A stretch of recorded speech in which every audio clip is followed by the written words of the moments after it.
Today we have a question from Dave, and Dave asks, how can I create an allowance? Thank you so much for your question, Dave, and it's really easy to do. So for the most part, when we're creating an allowance item, we're going to want to start with a custom part.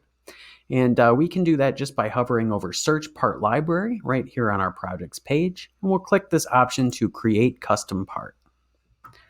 So then we'll want to assign this a category. We can assign it any category we'd like, but I'm just going to say project preparation.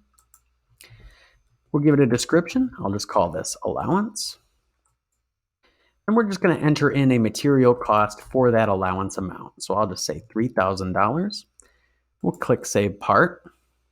That's going to add that allowance item to our estimate. But we're not quite done yet.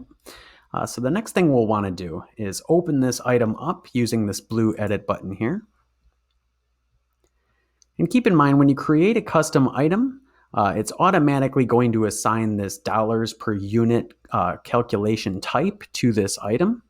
But we could also just enter in a lump sum.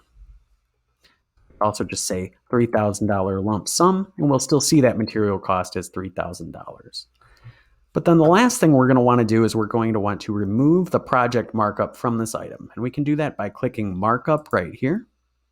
So I'll uncheck Use Project Markup. I'm just going to change that to 0. And now that won't be marked up by our project markup. So the last thing you'll do is click Save, and then that allowance item will be added to our estimate. Thank you so much for joining us. For answers to more questions like this, head to help.clearestimates.com/punchlist.